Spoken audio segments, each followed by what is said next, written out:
Ça a été un match fermé, mais une victoire, disons, historique. Avec vous, Kaba Diawara comme entraîneur, qu'est-ce que cela représente pour vous et pour votre équipe? Ben, ça représente beaucoup, parce qu'on savait le caractère historique que ce match devait avoir.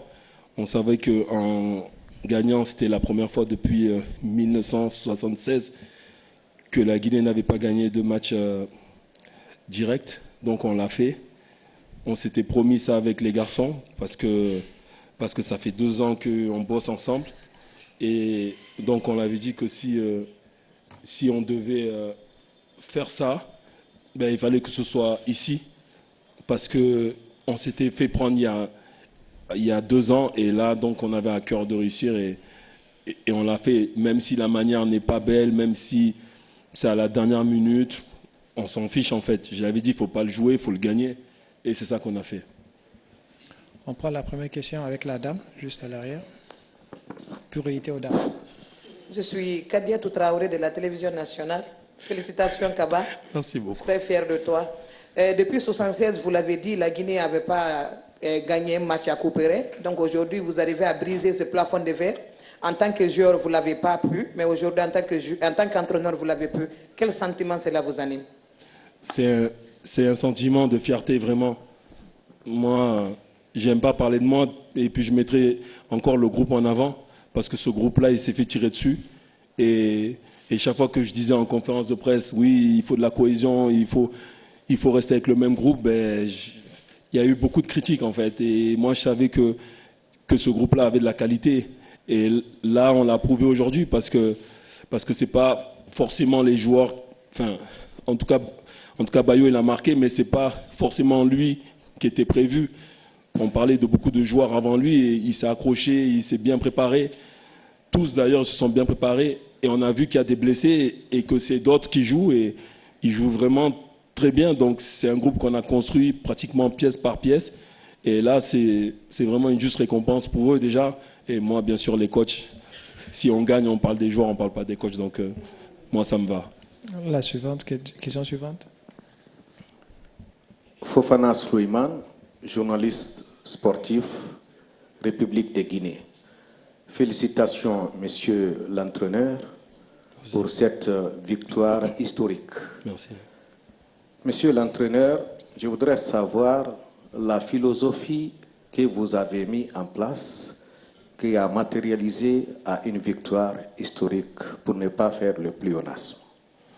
Ben, on joue en 4-2-3-1, donc au départ on joue comme ça, et après au fur et à mesure de match, ben, on modifie. Là, dès qu'ils ont pris le carton rouge, ben, on s'est dit avec le staff ben, qu'il fallait amener de la puissance et de la hauteur, donc Serhou était là, il est presque prêt, là je pense qu'il est prêt, je pense qu'il a compris aussi ce qu'il faut pour être bien en Afrique, parce que c'est vraiment dur, et il l'a démontré, donc je pense qu'il est prêt maintenant, donc ils ont terminé le match à 2 avec Mohamed. Ça a bien marché. Dieu merci pour nous. Et puis maintenant, on regarde devant. Question sur la gauche. Bonjour, bonsoir. Je suis Alba Laetitia, journaliste de la Guinée équatoriale. Et l'autre jour, je suis partie au marché de Trainsville pour faire des interviews à des citoyens guinéens. Et ils m'ont dit qu'ils vont faire une vengeance. Ils vont faire la vengeance pour la Côte d'Ivoire. Et moi, je voulais savoir, est-ce que vous êtes satisfait maintenant? C'est vraiment une vengeance? Ouais, parce que c'est nos cousins. Et puis on a été vraiment bien accueillis à Yamoussoukro. On a des amis là-bas encore. Et là, eux, on leur souhaite le meilleur. Après, on sait que vraiment ça va être dur. Mais bon, il fallait déjà passer ce premier tour, ils l'ont fait. Et nous, voilà, on remporte ce match au bout du temps additionnel. Et franchement, les garçons, ils me font peur à chaque fois. Mais bon, c'est des joies que voilà, il n'y a que le football qui peut donner ça. Question suivante, là au centre.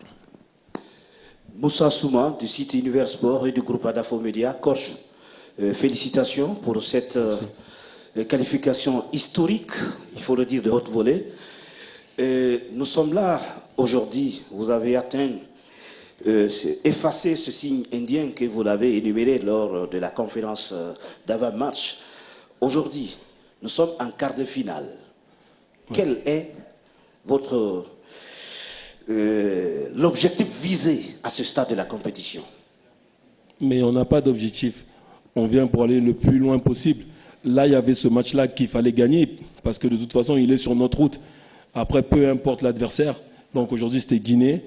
On les a battus. Là, maintenant, on va attendre l'adversaire. Mais nous, là, on sait que le match, c'est vendredi, qu'il faut bien se préparer, encore mieux que ce qu'on a pu faire pour ce match-là. Et encore travailler. Mais vraiment, on n'a pas de limite. Si on peut gagner encore, on va aller. Si on peut prendre la coupe, on va la prendre. Mais on n'a pas à le dire. On est des compétiteurs. On vient pour faire le meilleur résultat possible. Et si c'est prendre la coupe, bien sûr qu'on va la prendre. Inch'Allah. Au fond. Hi, yes, coach. How are you? My name is Mohamed Fajabari, Sierra Leonean journalist. Now that you are in the last 8 of the tournament, do you have this belief that you can go as far as the final? And you are in the quarterfinal now. Which team do you prefer, Egypt or the Democratic Republic of Congo?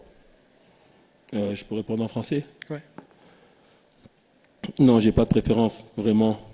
Parce qu'on voit que l'Égypte, ils ont perdu Salah, mais ils ont d'autres très bons joueurs. Et c'est clair que le gars qui va jouer à sa place, il aura à cœur de montrer que c'est aussi un bon joueur. Et après, le Congo, on les connaît aussi. Ça nous ressemble peut-être un petit peu plus au niveau du foot. Mais après, en quart de finale, même si tu me ramènes des Martiens, moi, c'est pareil. On aura un adversaire, c'est sûr. On va bien se préparer et Inch'Allah, on ira en demi-finale. La question ici. Bonsoir coach, Lance Koivogi, 6 Médias. Bonsoir. Je crois que s'il y a un journaliste qui a été beaucoup plus critique envers vous, je crois que je fais partie. Mais je vous dis merci, félicitations. Merci à nous. Et sincèrement, croyez-moi que j'adhère désormais à votre projet. Merci Lance.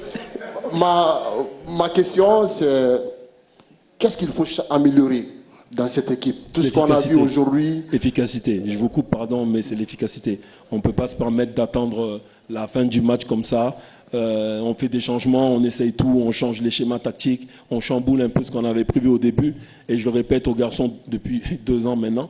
Je dis, les gars, il faut se rendre le match facile. On est bien en place. Je pense que défensivement, on est de plus en plus dur à bouger.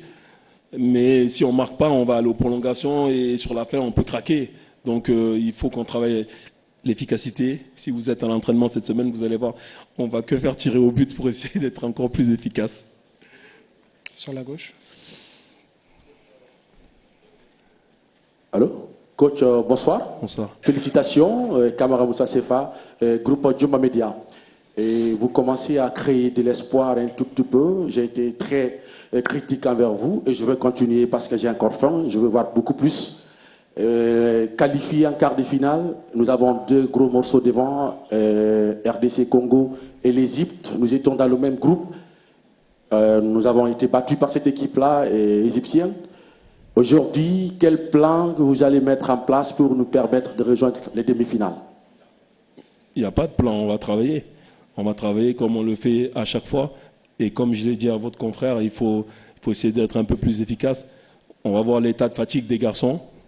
Parce que là, si je compte bien, on en est à notre 4e match. Alors même si on s'est bien préparé, même si on a bien travaillé, je pense que la fraîcheur va être importante maintenant sur la fin de cette CAN. Donc on va faire les soins demain. Et je pense que je vais parler aux gars. Ils vont être francs avec moi. Et ceux qui sont fatigués, ils vont se reposer un petit peu. On verra bien en tout cas. Sur la gauche. Ici une question NTV Côte d'Ivoire. Vous arrivez à battre la Guinée équatoriale 1-0 à la dernière minute, ce que la Côte d'Ivoire n'a pas pu faire. Est-ce que vous avez attendu cette victoire? Est-ce que cette victoire n'a pas été une surprise pour vous? Jusqu'à 90 plus 8, on peut dire que c'est beaucoup. Est-ce que cette victoire n'a pas été une surprise pour vous? Non, du tout. Mais il y a eu un signe dans ce match. Donc on a été sauvés avec ce penalty manqué. Pour moi, dès qu'il y a eu ça, je me suis dit c'est bon, là c'est bon, c'est pour nous. Donc on a poussé, mais on n'arrivait pas à marquer. Après que le but vienne à la dernière minute, ça c'est pas fait exprès. En fait, on voulait marquer avant. Mais une fois qu'on marque ce but à ce moment du match, on sait vraiment qu'on a gagné. Moi, j'ai même plus vu le reste parce que j'étais plus là en fait. J'étais trop content et après ils ont tenu, donc voilà. Là et là. Coach Kaba, bonsoir. Bonsoir. Voilà, Bonsoir. Mamoudou Diallo de la RTG. Et félicitations pour cette victoire historique, comme l'a dit beaucoup de mes confrères. Vous avez vu le stade ici, on a l'impression qu'on jouait au stade du 28 septembre de Conakry. Et imaginez maintenant l'ambiance actuelle au niveau des villes de Conakry et de la Guinée. Est-ce que c'est une victoire qui met beaucoup plus de pression à Kaba Diawara ou bien ça vous libère pour la suite de la compétition? Merci. Non, déjà j'en profite parce que vous me faites parler là. J'en profite pour lancer un message aux supporters. N'allez pas vous tuer ce soir. On a gagné. On veut voir d'autres victoires encore. C'est pas le moment d'aller se foutre en l'air, excusez-moi, mais c'est le cas. Après, on va tous pleurer. Donc, on a subi une catastrophe au mois de décembre. On en a eu une autre lors de la victoire face à la Gambie. Donc, c'est bon, ça suffit quoi. On fait ça, on reste calme, on rentre voir maman, papa, on profite. Inch'Allah, vendredi, on en aura d'autres. Une question sur la gauche, l'avant-dernière. Bonsoir Kaba. Bonsoir. Félicitations pour la victoire. Bintia Kondé de la radio-télévision guinéenne. En 2021, je rappelle que vous étiez à la tête de cette sélection nationale qui était en reconstruction. Et après cette CAN, on vous a reconduit à la tête de même sélection nationale. Et vous avez porté un projet sportif qui était basé sur le rajeunissement et cela est visible aujourd'hui sur le terrain. Est-ce qu'on peut dire avec cette qualification historique que ce projet est en train de porter fruit? Disons qu'on a franchi une étape. Mais bon, on a franchi une étape, c'est pas pour moi, c'est pour le foot guinéen. Parce qu'on n'arrivait pas. Moi, j'ai fait ça en tant que joueur, on n'a pas réussi. Là, en tant que coach, on le fait. Et donc, c'est vrai que l'équipe est plus jeune, mais on a encore besoin des anciens. Et donc, on a vu sur la fin, ils sont même rentrés. Donc, on est ensemble, les plus jeunes, les anciens qui les encadrent bien. On essaie d'être une famille, on le répète depuis le début. Là, franchement, c'est bien. C'est bien ce qu'on fait, mais c'est pas assez. Parce que quand on gagne, on veut gagner encore plus. Donc, je le dis, je le répète, il va falloir rentrer, se reposer, se calmer, parce que là, on va recevoir plein de messages d'encouragement et on connaît notre pays. Et quand on gagne, c'est très haut et quand on perd, c'est très bas. En fait, il faut trouver le juste milieu, rester tranquille, parce que voilà, on aura encore un gros match à jouer et Inch'Allah, on le gagnera. On prend la dernière question au fond de la salle. Bonsoir coach. Bonsoir. Ambroise Zinsou, Visa Info, Bénin. Où? Bénin. Oui, mais où? Bénin. République. Il est là. Non, mais il est où? Ah, voilà. Je vois pas. Tu me dis Bénin. Bénin, je sais où c'est le Bénin. Ok, merci et félicitations pour cette victoire.